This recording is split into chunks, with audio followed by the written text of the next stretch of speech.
अगर स्टोरी पसंद आ रही है तो हिंदी स्टोरी चैनल को सब्सक्राइब करें और वीडियो को लाइक करें।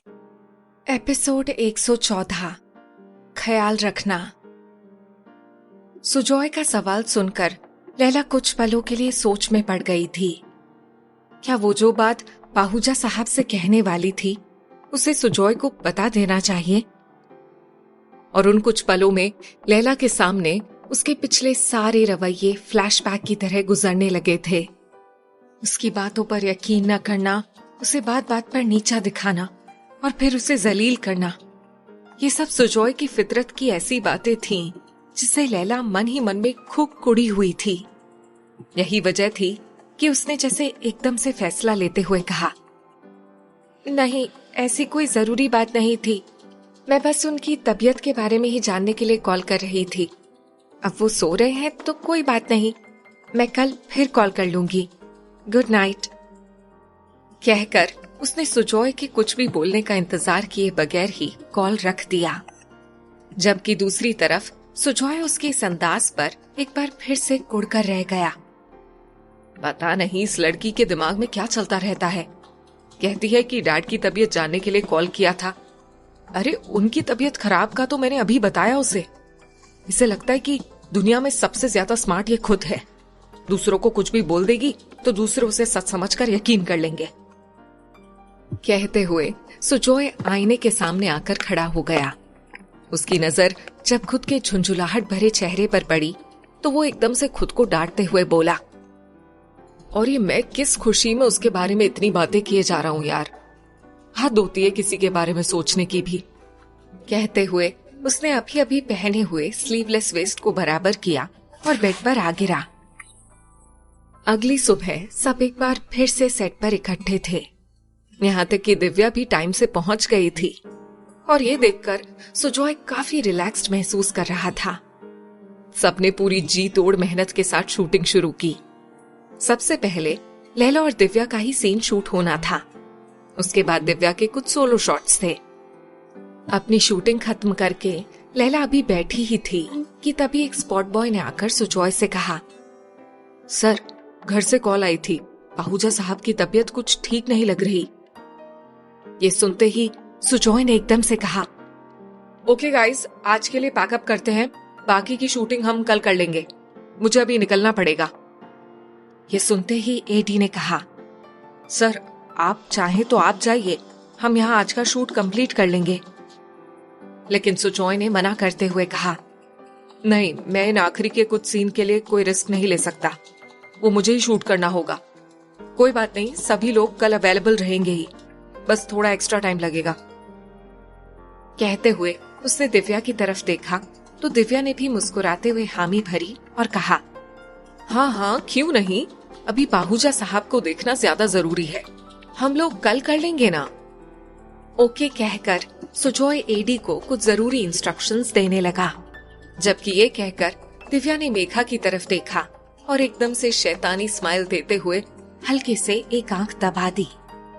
कुछ ही दूर बैठी लैला की नजर से उन दोनों की ये हरकत छुपी नहीं रह सकी और ये देखते ही वो एकदम से उठकर सुजॉय के पास आ गई और फिर कहा, मेरे ख्याल से आप शूटिंग कंप्लीट कर लीजिए। मैं आपके आने तक पाहूजा साहब का ख्याल रख लूंगी। सुजॉय ने जब उसके मुंह से ये सुना तो कुछ शॉक सा होकर लैला का मुंह तकने लगा। लैला ने आगे कहा, मुझे यूं भी सर से मिलने जाना ही था, तो मैं देख लूंगी। सुजॉय ने भवे सिकोड़ते हुए उसे देखा और धीरे से पूछा, आर यू श्योर? तब लैला ने पूरे कॉन्फिडेंस के साथ कहा, जी, आप यहाँ की शूटिंग पूरी कर लीजिए। उसके बाद लैला ने इधर उधर देखते हुए रास भरे अंदाज में कहा, और मुझे लगता है कि आप दिव्या की जितनी ज्यादा शॉट्स आज ही क्लियर कर लें, वो आपके लिए उतना ही अच्छा होगा। लैला की इस बात को इस अंदाज में कहने पर सुजॉय कुछ कंफ्यूज्ड अंदाज में बोला, मतलब? लैला ने उसके सवाल को नजरअंदाज करते हुए कहा, अभी उतनी बात समझाने का वक्त नहीं है आपको, मुझे निकलना होगा। आप अगर मुझ पर भरोसा कर सकते हैं तो प्लीज जो मैंने कहा है वैसा ही कीजिए। कहकर लैला ने अपना पर्स उठाया और वहां से निकल गई। पीछे सुजॉय उसे देर तक जाता हुआ देखता रहा। लैला जब पाहुजा मैंशन पहुंची तो उसे एक मेड हॉल में ही मिल गई। उसने लैला को देखते ही कहा, मैम आइए, सर ने कॉल करके बता दिया था कि आप आने वाली हैं। मैंने पाहुजा सर को भी इन्फॉर्म कर दिया था, वो आपका ही इंतजार कर रहे हैं। कहते हुए वो एक तरफ को बढ़ गई और लैला भी उसके साथ साथ चलने लगी थी। एक कमरे के पास आकर मेड ने दरवाजा नॉक करते हुए कहा, सर लैला मैम आ गई हैं। अंदर से पाहुजा साहब की कमजोर सी आवाज आई, हाँ हाँ लैला आ जाओ। ये सुनते ही लैला ने दरवाजा खोला और अंदर आते हुए बोली, हेलो सर, कैसे हैं आप? पाहुजा साहब ने उसे देखकर उठने की कोशिश करते हुए कहा, मैं ठीक हूँ, अब तुम आ गई हो तो और भी अच्छा हो जाऊंगा। बस वो बेचैनी ज्यादा बढ़ गई थी। मैंने सोचा कि कहीं अचानक से तबीयत ज्यादा खराब ना हो जाए, इसीलिए सुजॉय को इन्फॉर्म कर देना बेहतर है। लैला उनकी बात सुनते हुए उनके बेड के पास रखी चेयर पर आ बैठी और कहा, आपने अपनी दवाएं ली? तब पाहुजा साहब ने एक फीकी स्माइल देते हुए कहा, कुछ बीमारियों का इलाज दवाओं से नहीं होता लैला। कोई शख्स, किसी के बोल या किसी का अच्छा बर्ताव ही सारी बीमारियों का इलाज होता है। लैला ने मुस्कुराते हुए कहा, ये तो है, लेकिन ये बातें दिल और दिमाग को अच्छी लग सकती हैं, मगर हमारी बॉडी को नहीं। बॉडी की जो प्रॉब्लम होती है वो बगैर दवाई के ठीक हो जाए ये जरूरी नहीं, और आपकी उम्र में तो और भी रिस्क नहीं लेने का। उसकी बात सुनकर पाहुजा साहब ने उसे प्यार से देखते हुए कहा, भला कोई कह सकता है कि इतनी बड़ी बड़ी बातें करने वाली लड़की उम्र में इतनी छोटी है? लैला ने हंसते हुए कहा, अच्छा, अब अगर मेरी तारीफ पूरी हो गई हो तो क्या मैं आपको दवाई खिला सकती हूँ? पाहुजा साहब ने हंसते हुए कहा, जरूर, यही साइड टेबल के ड्रॉवर में रखी है, पिंक वाली कैप्सूल। लैला ने झुककर साइड टेबल की ड्रॉवर खोली और फिर उनकी दवाई निकाल ली। फिर पानी के बोतल के साथ उन्हें थमाते हुए कहा, ये लीजिए, और दवाई वक्त पर खाने का फायदा ये होता है कि आपको अचानक से घबराहट नहीं होती। लेकिन पाहुजा साहब दवाई खाते हुए एकदम मायूसी भरे अंदाज में बोले, काश मैं किसी को बता सकता कि ये बेचैनी, ये घबराहट। कहते कहते पाहुजा साहब खामोश हो गए तो लैला ने भी उन्हें टोकना सही नहीं समझा। इतने में एक मेड ट्रे में कुछ खाने का सामान लिए कमरे में आते हुए बोली, मैम, सर ने दोपहर से कुछ खाया भी नहीं है। मैंने कहा था तो बोले कि सुजॉय सर के आने के बाद उन्हीं के साथ खाएंगे। अब सर तो नहीं आए, इसीलिए आप दोनों ही लंच कर लीजिए। लैला ने ओके कहा और ट्रे वहीं टेबल पर रखकर खाना सर्व करते हुए बोली, मेरी माँ कहा करती थी कि बूढ़े लोग ना एकदम से बच्चे हो जाते हैं, अपनी आदतों में, अपनी जिदों में। अब बताइए, 3 बजने को आए हैं और आपने लंच तक नहीं किया, ये जानते हुए कि सुजॉय साहब को आने में देर सवेर भी हो सकती है। पाहुजा साहब ने जवाब में कुछ नहीं कहा। लैला ने खाना सर्व करके उनके हाथ धुलाए और प्लेट सामने रखते हुए बोली, लीजिए, अब खाइए। पाहुजा साहब उसे अपनी इतनी सेवा करते हुए देखकर बोले, बस बस, इतनी भी सेवा मत करो कि अगली बार तुम्हारे ना होने पर मुझे ये सब ना मिले तो मैं फिर से बीमार पड़ जाऊं। फिर उन्होंने अपना निवाला उठाते हुए कहा, लो, तुम भी खाओ ना। लैला ने मुस्कुराकर हामी भरी और अपने लिए भी खाना निकालने लगी। वैसे पाहुजा साहब का इतना ख्याल करते हुए उसे भी खुद पर हैरत हो रही थी, लेकिन जो बात उसे पाहुजा साहब को बतानी थी उसके लिए जरूरी था कि वो उन्हें काफी हद तक खुद के सामने कंफर्टेबल कर लेती, क्योंकि उसने जो कुछ भी कल से महसूस किया था उसके बारे में अब भी वो पूरी तरह से श्योर नहीं थी। ऐसे में वो पाहुजा साहब को कोई झूठी आस दिलाकर फिर से उनकी तबीयत खराब होने का रीजन नहीं बनना चाहती थी।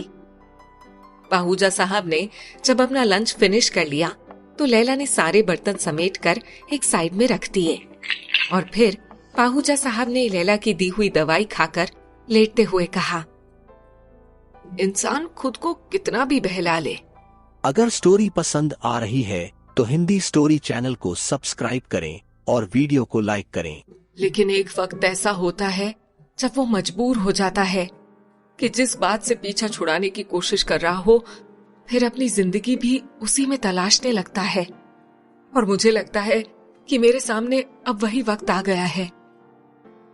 लैला ने उनकी बात खामोशी से सुनी और फिर कहा, अगर कोई ऐसी बात है जो मुझसे शेयर की जा सकती है तो प्लीज आप बता सकते हैं मुझे। और कुछ ना भी कर पाऊं तो कम से कम मुझसे अपनी मन की बात करके आपके मन का बोझ तो हल्का होगा। पाहूजा साहब ने एक गहरी सांस लेते हुए कहा, ये बोझ ना जाने कब हल्का होगा। खैर, इसे छोड़ो। क्या तुम मुझे आज का न्यूज़पेपर पढ़कर सुना सकती हो? वो वहां टेबल पर रखा है। लैला ने उनके इशारे पर उठकर न्यूज़पेपर लिया और अपनी चेयर पर वापस बैठकर कहा, बस इतनी सी बात, अभी पढ़ देती हूँ। बताइए, कौन सा पेज सुनना है आपको? तब पाहूजा साहब ने कहा, वो बिजनेस पेज पर कोई बढ़िया सा आर्टिकल छपी हो तो वो पढ़ दो। फिर उन्हें जैसे कुछ ध्यान आया तो वो बोले, अंग्रेजी अच्छे से पढ़ लेती हो ना तुम? उनकी इस बात पर लैला ने हंसते हुए कहा, हाँ, अब पढ़ लेती हूँ। आप अगर मुझे ये टास्क कुछ महीने पहले देते तो शायद मैं नहीं पढ़ पाती, लेकिन इतने महीनों की मेहनत करके मैंने इतना तो सीख ही लिया है। पाहूजा साहब ने तकिए पर सिर रखकर अपनी आंखें मूंदते हुए कहा, इसीलिए कहते हैं कि एजुकेशन कितनी जरूरी चीज है, खासकर लड़कियों के लिए। उनकी जिंदगी का आधा स्ट्रगल तो अच्छी पढ़ाई की बिना पर ही सॉल्व हो सकता है। लैला ने न्यूज़पेपर में से बिजनेस वाला पेज निकालते हुए कहा, हाँ, यहाँ आने के बाद तो मुझे ये बात अच्छे से समझ आ गई सर। वो तो मेरी किस्मत अच्छी थी जो आप मुझे मिल गए, वरना एक अनपढ़ लड़की इस शहर में कितने दिन सर्वाइव कर पाती पता नहीं। उसके बाद लैला उन्हें एक आर्टिकल पढ़कर सुनाने लगी। पाहूजा साहब एक ही करवट लेटे लेटे थक से गए थे, इसीलिए उन्होंने करवट बदलते हुए नींद भरी आवाज में कहा, कुछ मन के बोझ कैसे भी करके नहीं उतर पाते। मेरे भी मन को सुहाना का बोझ आ लगा है। भगवान जाने मुझे इस बोझ से कब मुक्ति मिलेगी। सुहाना का नाम सुनते ही लैला ने चौंकते हुए कहा, याद है आपने कुछ महीने पहले मुझे सुहाना की तस्वीर दिखाकर उसके बारे में पूछा था? पाहूजा साहब को नींद में डूबती हुई सी आवाज आई। मैं ये तय नहीं कर पा रही हूँ कि मुझे आपको ये बताना चाहिए कि नहीं, क्योंकि इस बारे में मैं खुद ही श्योर नहीं हूँ। लेकिन मेरे दिल को न जाने क्यों ये लगता है कि मैंने कल जिसे देखा वो वही तस्वीर वाली लड़की है जो आपने मुझे दिखाई थी। कहकर लैला पाहूजा साहब के जवाब का इंतजार करने लगी, लेकिन उधर से कोई भी रिप्लाई आता नहीं देखकर लैला ने खड़े होकर पाहूजा साहब को झांक कर देखा और धीरे से बोली, पाहूजा सर, आप सुन रहे हैं ना कि मैं क्या कह रही हूँ? लेकिन पाहूजा साहब ने कोई भी जवाब नहीं दिया तो लैला एक गहरी सांस लेकर वापस चेयर पर बैठती हुई बोली, इतनी देर में माहौल बनाया भी मैंने कि अपनी बात आपको कह सकूं, आपको ये बता सकूं कि मैंने उस तस्वीर वाली सुहाना को कहाँ देखा है, लेकिन आप सो चुके हैं। अभी वो खुद से कह ही रही थी कि एकदम से थाड़ की आवाज के साथ दरवाजा खुला और सुजॉय ने अंदर आते हुए कहा, क्या तुमने वाकई सुहाना को देखा है? कहाँ देखा है, मुझे जल्दी से बताओ। सुजॉय ने एक एक लफ्ज गुस्से और बेचैनी में जैसे चबाते हुए कहा। लैला उसकी ऐसे अचानक से एंट्री देखकर एक पल को घबरा सी गई। लैला से सुहाना के बारे में सुनकर सुजॉय क्या करेगा? हिंदी स्टोरी चैनल को सब्सक्राइब करें।